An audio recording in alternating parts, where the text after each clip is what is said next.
নমস্কার, আশা করি সবাই ভালো আছেন। আজ টিভি বাংলা থেকে আজকের এক ঝলক নতুন খবর।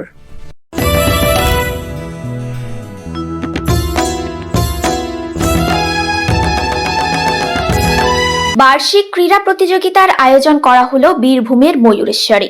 প্রত্যেক বছরের মতো এ বছরও বীরভূমের ময়ূরেশ্বর সরস্বতী শিশু মন্দিরের উদ্যোগে স্কুলের সমস্ত ছাত্রছাত্রীদের নিয়ে বার্ষিক ক্রীড়া প্রতিযোগিতার আয়োজন করা হয়। আর যে প্রতিযোগিতায় প্রথম, দ্বিতীয় ও তৃতীয় স্থানাধিকারীদের বিশেষ পুরস্কারে পুরস্কৃত করা হয়। আজ সকাল থেকে দুপুর পর্যন্ত ময়ূরেশ্বরে সরস্বতী শিশু মন্দিরের উদ্যোগে এই ক্রীড়া প্রতিযোগিতার আয়োজন করা হয়েছিল, যেখানে লং জাম্প, মার্বেল দৌড়, বল ছোড়া থেকে শুরু করে বিভিন্ন রকম দৌড় প্রতিযোগিতার আয়োজন করা হয়। ঠিক এর পাশাপাশি বীরভূমের ময়ূরেশ্বর ১ নম্বর ব্লকের অন্তর্গত মল্লারপুর নৈশুভার উদ্যোগে মল্লারপুর দীক্ষা ভবনে এক বিশেষ কর্মশালার আয়োজন করা হয়।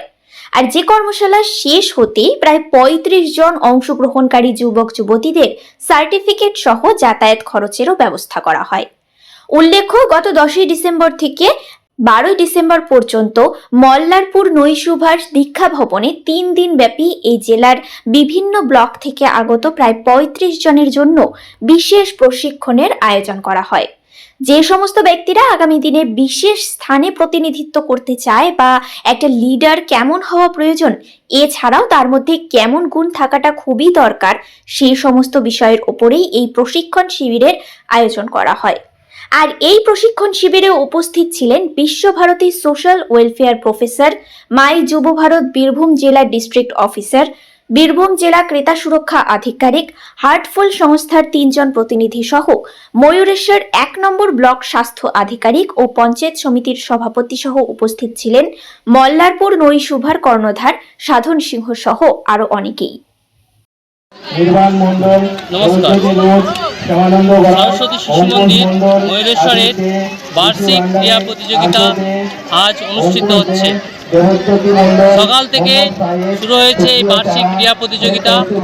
অরুণ শ্রেণীর ছোট ছোট ভাই থেকে চতুর্থ শ্রেণীর ভাই বোনেরাও এই খেলায় অংশগ্রহণ করেছে। তাদের মধ্যে খুব উৎসাহ ও উদ্দীপনার সঙ্গে এই খেলা শুরু করেছে। তাদের সঙ্গে সঙ্গে অভিভাবিকাদেরও খুব একটা উৎসাহ আমরা দেখতে পাচ্ছি। শিশুদের খেলায় অংশগ্রহণ করানোতে তারা খুব আনন্দিত। আমরা জানি খেলাতে ফার্স্ট, সেকেন্ড, থার্ড আছে। সমস্ত শিশু তো প্রথম, দ্বিতীয়, তৃতীয় হতে পারে না, কিন্তু তাদের মধ্যেও যে এত উদ্দীপনা, এত উৎসাহ, এত অভিভূত আগ্রহ, তাতে আমরা খুবই অভিভূত। আজকের এই খেলায় আমরা খুবই আনন্দিত যে এত শিশু এত অংশগ্রহণ করেছে। আগামী দিনে আরও শিশুরা অংশগ্রহণ করবে এই আশা রাখি। এতে শিশুদের মধ্যে প্রথম, দ্বিতীয় হওয়ার কোনো আগ্রহ দেখি না। তারা আমরা দেখছি যে তাদের মধ্যে আনন্দটা কত, তারা আনন্দ সহকারে অংশগ্রহণ করছে। তাই সমস্ত অভিভাবিকাদের কাছে আমরা কৃতজ্ঞ, যারা তারা আমাদের এই খেলায় অংশগ্রহণ করতে সুযোগ করে দিয়েছে। তার জন্য আমাদের সরস্বতী শিশু মন্দির আমাদেরকে সকলকে ধন্যবাদ জানায়। আমার নাম তাপস কুমার মণ্ডল, সরস্বতী শিশু মন্দির সহকারী প্রধানাচার্য। নমস্কার। আজকের খবর এখানেই শেষ। কেমন লাগলো জানাবেন, সাবস্ক্রাইব ও শেয়ার করবেন। আপনারা ভালো থাকবেন।